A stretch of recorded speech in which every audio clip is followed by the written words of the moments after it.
Hello, my name is Zachary Taylor, and welcome to POLS 2430, Parties and Elections in the United States. I think the course the title is fairly self-explanatory. We're going to be looking at the major political parties and the election processes that we follow in the United States, examining the historical context to those, as well as how they express themselves nowadays, and talking about all of the many ways in which our electoral system works perfectly, and the myriad of ways in which it does not. I think this is a great class that we'll be able to have this semester, especially as we're looking at it in the middle of an election cycle. We have an election coming up at the beginning of November that includes a great number of seats in our Congress, as well as the presidency, and it's going to be a fairly significant election. That being said, I think people every single election say, oh, this is probably the most important election of American history. And it's not always necessarily the truth. We'll have to see how we feel about that for this specific election cycle. Some people certainly are positing it as one of the most important elections that we've ever had.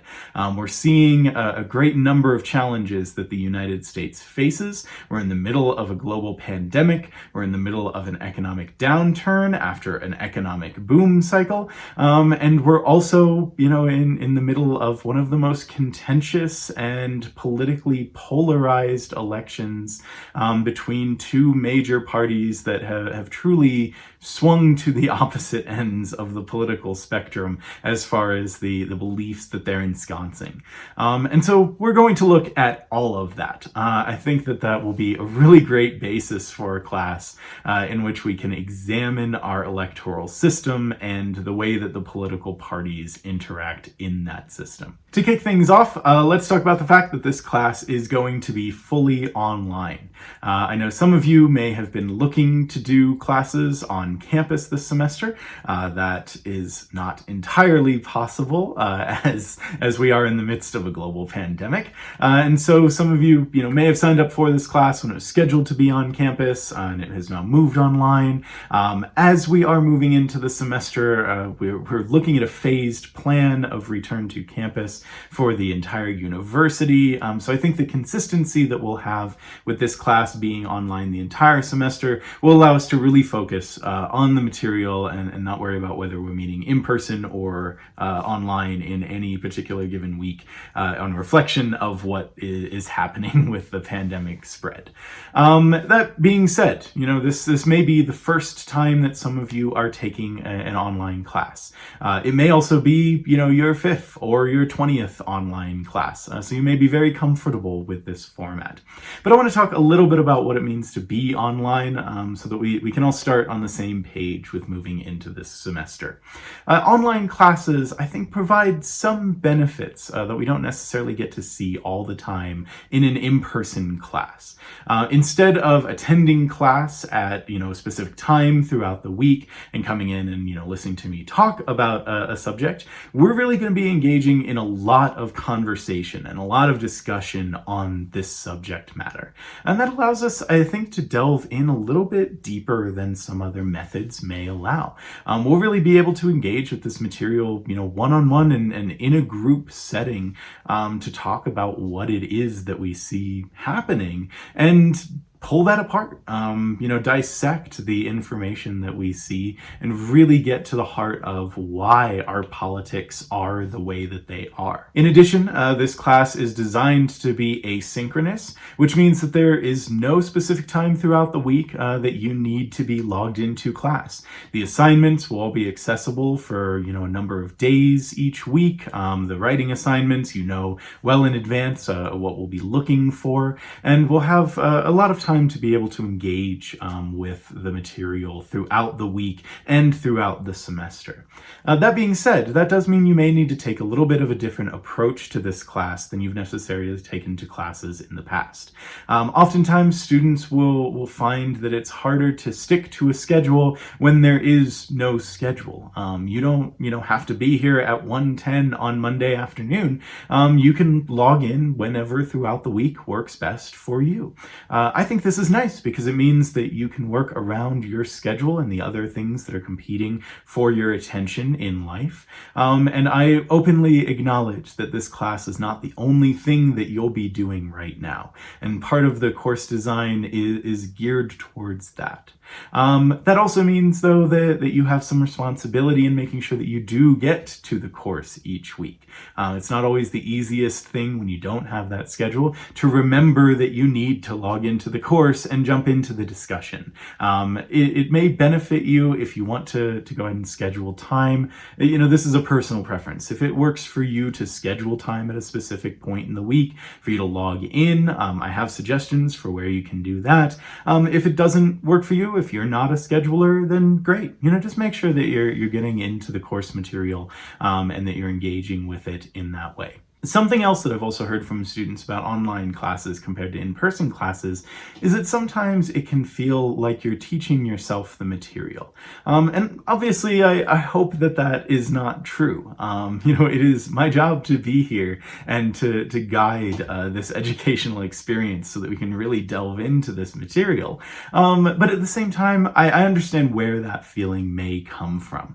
I'm not going to say that there are ever any classes where you don't have to do the reading. You just go in, listen to the lecture, you get enough material to, pass the test or pass the class, and you never actually break open the textbook. Online classes, I don't think function as easily that way. We're going to be going past the text. The way that I like to do these classes is to really let the text be a foundation for where we're going in discussion. So I'm not going to be repeating the information that you see in the text to you. You do need to read the assigned chapters so that you have that prepared material coming in. And our learning is really going to be through those further engagements. We'll talk about each of the assignments of the course, but each of those is geared towards taking your information past just the reading and getting a better understanding of what it is that we're doing. So I hope that structure is going to be beneficial to you. I will say this probably multiple times. At all points, I am here to help. So if you have not done an online class before, you find that you might be struggling a little bit with the schedule, email me. Let me help you. Let me give you suggestions or advice on how to best engage with that. So I'll say that a few times. If you ever have any questions, please email me. So let's talk a little bit about the syllabus. If you want to pull up the syllabus, you can find it in a couple places. There's a syllabus tab on YO courses where you can find the text of the syllabus. It's also uploaded as a PDF under files or under the modules. So if you want to go there, you'll be able to find the syllabus there as well. There are 3 texts that we'll be covering in this course. They are pretty seminal texts, I think, as far as examining the political party system and examining elections in the United States. So we'll be, going through those throughout the course. The course is kind of structured around those 3 main texts. Anything else? So, for instance, for next week, we'll read a couple of the Federalist Papers. Those are uploaded in YO courses, so I'll provide anything that's outside of those 3 textbooks. But I think you'll enjoy them. They're not really textbooks, they're more, political writings on this topic. And I think they'll give us a good basis for where we're going in the class. Let's talk through the assignments as well. The first thing that you'll see listed here is political gaffes. Gaffe is a slightly old term now. It's kind of gone out of use since the 2016 election.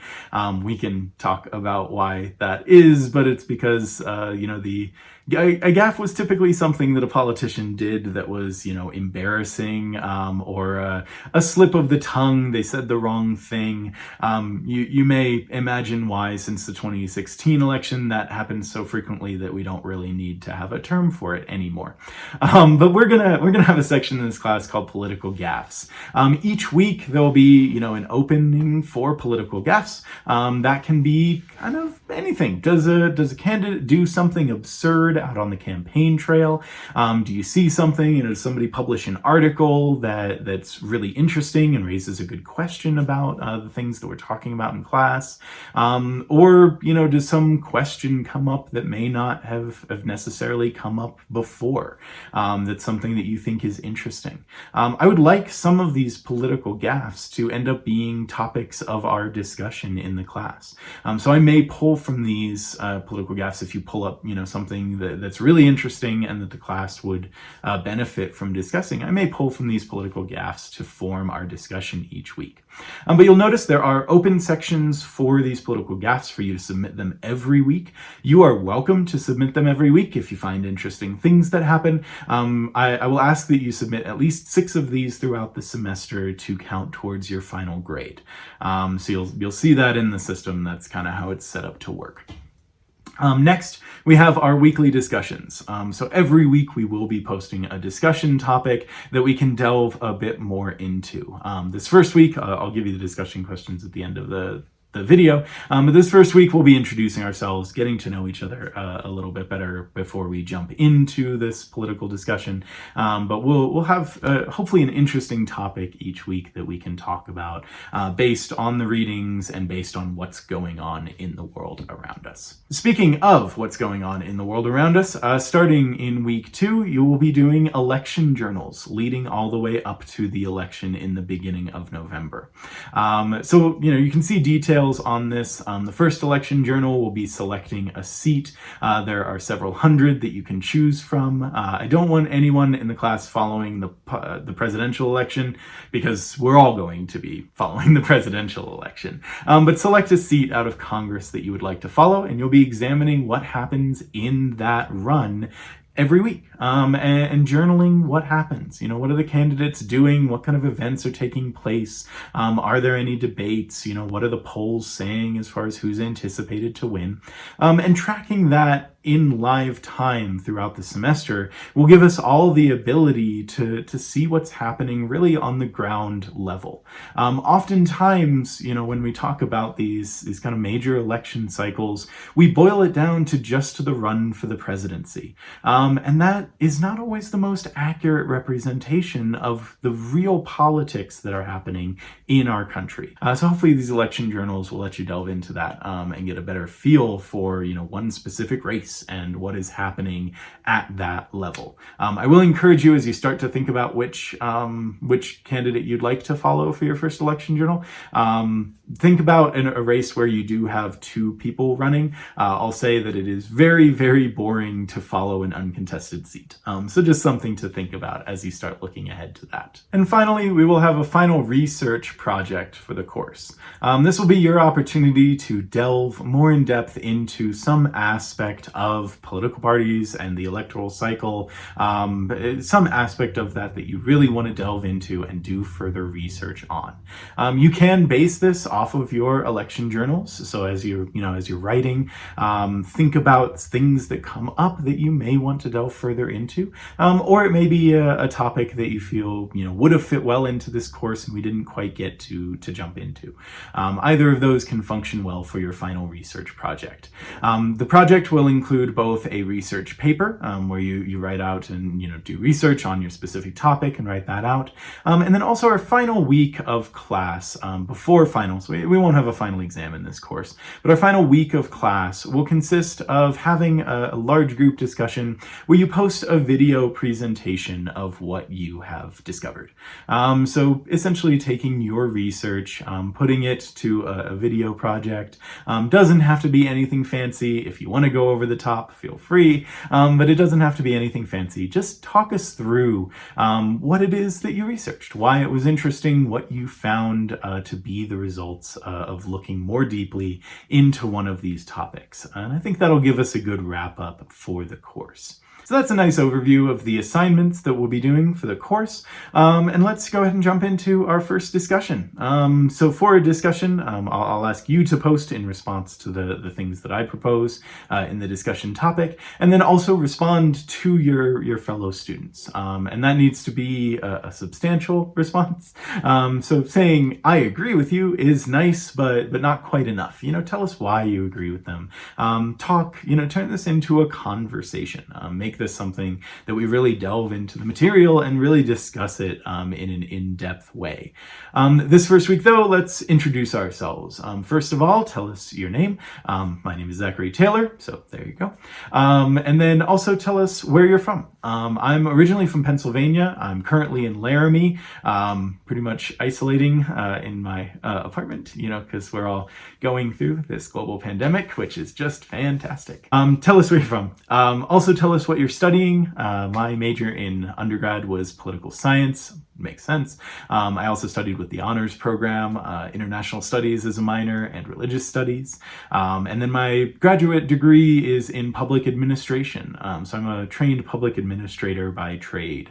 And if you have any interest in that or ever want to talk about that, just shoot me an email. I'll talk to you about what that is and how that fits into our American political system. And then tell us what you are looking most to gain out of this class. There's a lot of stuff that we will cover. There's a lot of stuff we can cover. This is a very broad topic to be able to look at. And I want to know what you're looking to get out of it. What do you want to learn most about? What's something that's interesting to you that you want our course to cover and maybe dissect or talk more about?